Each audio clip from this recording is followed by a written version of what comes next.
एक जलते हुए दिए से हम बहुत सारे दीपक जला सकते हैं। कितना प्रकाश फैला सकते हैं, आप समझिए कितना प्रकाश फैला सकते हैं। कहता है अंधेरा हो और वहां पर एक जोत जला दी जाए तो वो अंधेरा जो है वो खत्म हो जाता है, वहां प्रकाश हो जाता है। हमारे अंतर में भी ऐसा ही है, अंधकार है, लेकिन यदि इसके अंदर एक प्रकाश जाग जाए तो हमारा जीवन संवर सकता है। जैसे अंधकार खत्म होकर प्रकाश में बदल जाता है, इसी तरह हमारा जीवन बदल जाता है। लेकिन भाई हम तो वैसे के वैसे ही हैं, जैसे कल थे वैसे आज हैं और ऐसे ही आगे रहेंगे और ऐसे ही चले जाएंगे। ये दुनिया ऐसे ही चल रही है।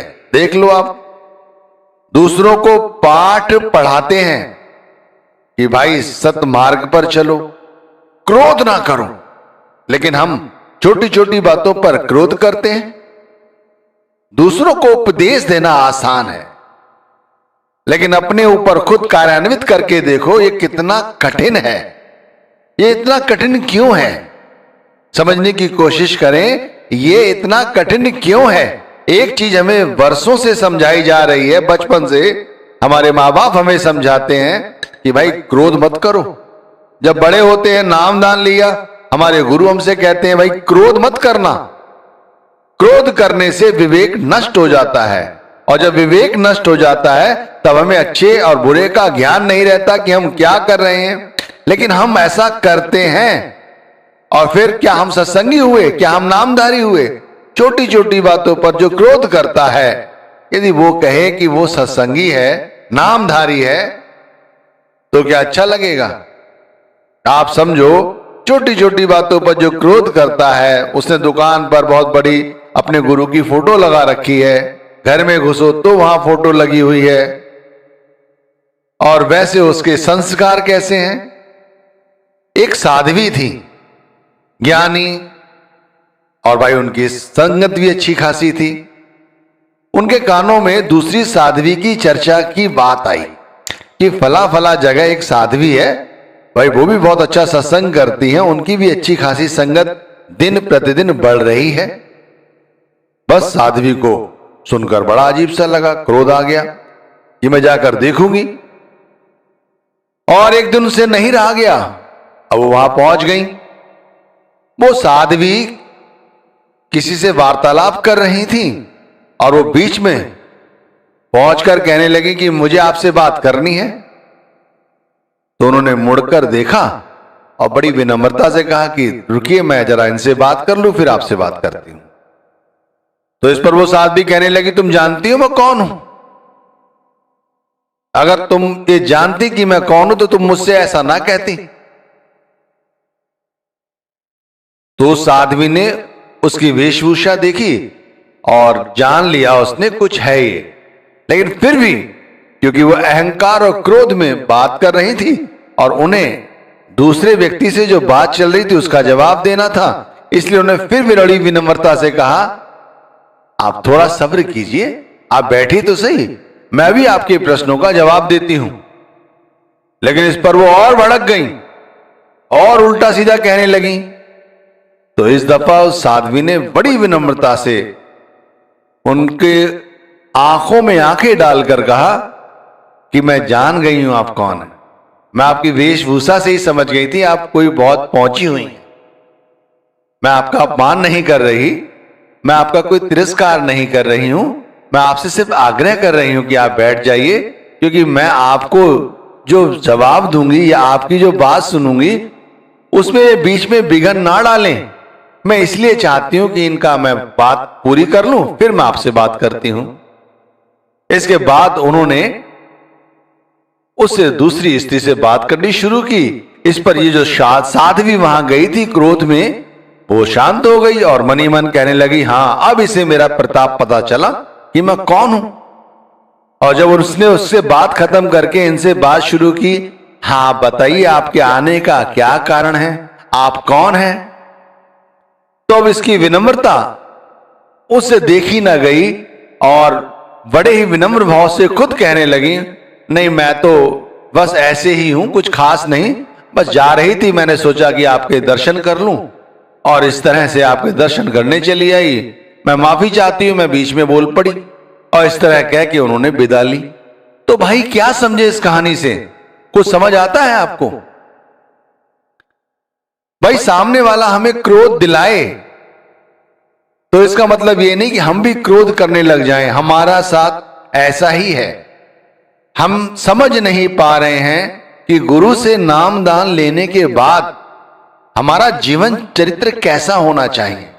अभी तक हम क्रोध इसीलिए करते हैं क्योंकि अभी तक हम इन मैं मेरी की भाषा से ऊपर नहीं उठे। हमारा थोड़ा सा क्रोध करना हमारे सारे सुमिरन भजन को व्यर्थ कर देता है, हमारी सारी भक्ति को समाप्त कर देता है, हमारी सारी उन्नति को समाप्त कर देता है, और हम वहीं आकर खड़े हो जाते हैं जहां पहले खड़े थे। हमारे अंदर ही क्रोध है, भरा हुआ है। यह क्रोध निकलता कैसे है? ऐसे ही निकलता है जैसी हमारी मनोदशा है, जैसा हम देखते हैं उसी रूप में यह निकल जाता है। यदि हम ईर्ष्या के भाव से दूसरों को देखते हैं तो हमारे अंतर से क्रोध ही निकलता है, और यदि हम दूसरों को प्रेम की दृष्टि से देखें तो हमारे अंदर से यह क्रोध खत्म हो जाता है, प्रेम बरस पड़ता है। कहते ना, वो व्यक्ति हमेशा खुश रहता है, वो बड़ा मीठा बोलता है, वो स्त्री बड़ा मीठा बोलती है। भाई बस मन कहता है कि वो बोले और मैं सुनता रहूं। तो भाई ऐसा नहीं है कि वो कोई चापलूसी कर रही है, क्योंकि चापलूसी करने वाला व्यक्ति तो पकड़ा जाता है। वो कब तक चापलूसी करेगा? लेकिन जो सच्चा हृदय से सच्ची बात बोलता है, प्रेम भरी वाणी बोलता है, वो तो भाई उसे परमात्मा ही दे रहा है। तो ये क्रोध कैसे खत्म किया जाए अंदर से? ये जो दूषित कर्म है ये कैसे खत्म किए जाए अंदर से? कभी ये भी सोचा है? नाम जप रहे हैं, अच्छी बात, पर यदि ये जो विकार हैं ये समाप्त नहीं हो रहे हैं तो फिर नाम जप नहीं रहे हैं, नाम रट रहे हैं। क्योंकि नाम जपने का मतलब है सतगुरु का सानिध्य होना, सूक्ष्म स्वरूप के रूप में हमारा उनसे सानिध्य रहना। इस तरह जब व्यक्ति को यह पता होता है कि सूक्ष्म स्वरूप के रूप में हमारे साथ हैं संत सतगुरु, तो वो कोई गलत वार्तालाप नहीं करता, गलत वाणी नहीं बोलता, गलत व्यवहार नहीं करता, लेकिन व्यक्ति वही बोलता है गलत जिसे किसी का डर नहीं होता।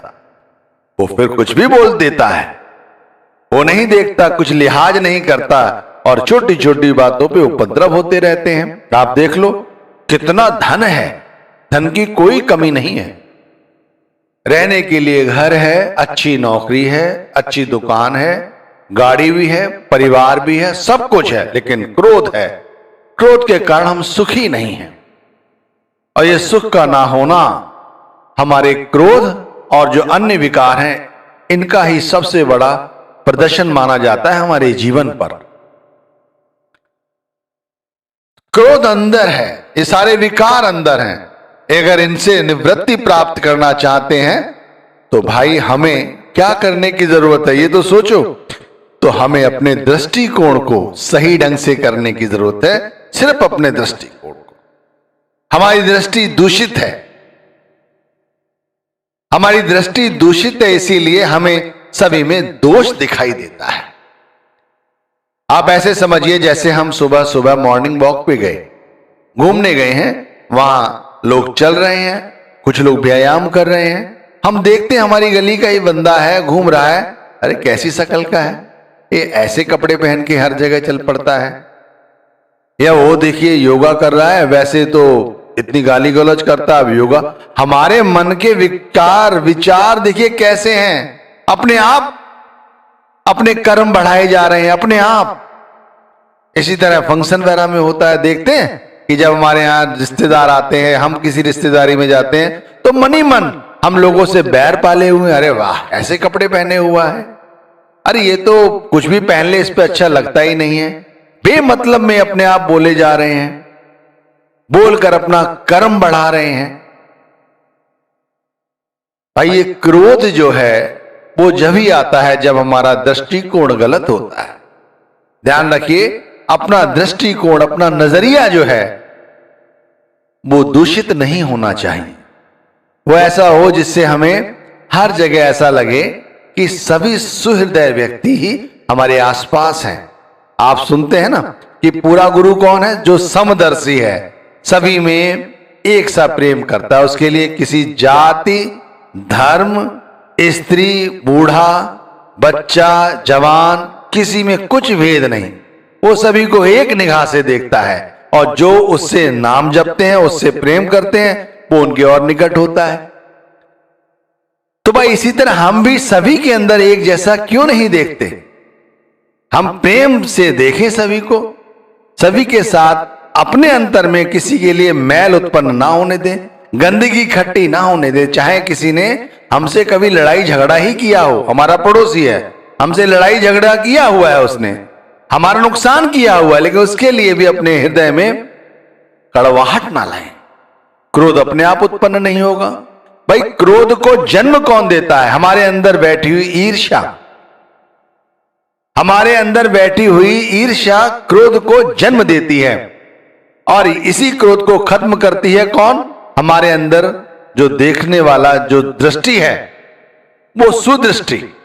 यदि उसी को हम सुदृष्टि से देखें, ऐसा देखें कि हर जगह परमात्मा की रचना है, हर जगह परमात्मा के लोग हैं। घर में तो परमात्मा है, बाहर तो परमात्मा है, दुकान पे तो परमात्मा है, ऑफिस में तो परमात्मा है, हर जगह। तो इस तरह से हमारा दृष्टिकोण बदल जाता है, नकारात्मक दृष्टिकोण सकारात्मक हो जाता है। फिर हमें ये नहीं लगता कि हमारी कोई आकर बढ़ाई करे। नहीं भाई, हम अपनी बढ़ाई सुनना नहीं चाहते। हम जैसे हैं वैसे ही रहेंगे, लेकिन हमें ये चाहिए कि हम दूसरों की सच्चे हृदय से बढ़ाई करें। और अगर बढ़ाई नहीं कर सकते तो बुराई भी ना करें और मन ही मन बेमतलब में अपने कर्म ना बढ़ाएं। हम बेमतलब में ही अपने कर्म बढ़ाए चले जाते हैं। अपने आप मन में विचार लाके उसके पीठ पलटते ही उसके बारे में गलत कहना शुरू कर देते हैं और उसके सामने हंस रहे हैं। तो भाई ये कर्म बढ़ाना हो गया। केवल नाम का सुमिरन ही काफी नहीं है। नाम को श्वासों श्वास जपो और निष्कर्ष निकालो कि अंतर में जितने भी मैल हैं, चाहे वो क्रोध हो, काम हो या अन्य विकार हो, इन सभी को दृष्टिकोण जो है, नजरिया है जो नकारात्मक है, वो सकारात्मकता की ओर आगे ले चलना है, जिससे हमारी भजन बंदगी बढ़ सके, हम हमेशा प्रसन्न रह सकें, हम हमेशा खुश रह सकें। थोड़ा खाया भी हमारे शरीर को तब लग जाता है। थोड़ा सा खाया हुआ, वैसे कितना भी खा लो, हमेशा ही पेट खराब रहेगा, अच्छी नींद नहीं आएगी, बीमारियां लगी रहेंगी, दवाइयां खाने की जरूरत पड़ेगी।